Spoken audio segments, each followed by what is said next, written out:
Let's take a closer look at this hanging lamp from Cargero. You can see that it has a wicker basket and it has a single cord coming down from the ceiling.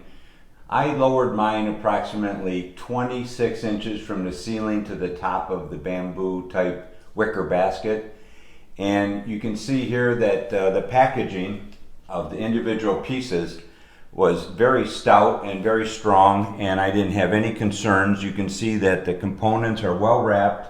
They have styrofoam in the box. It's well protected.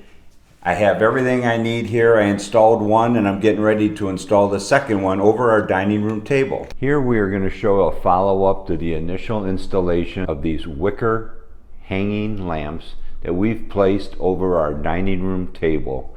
And you can see how they enhance the dining room.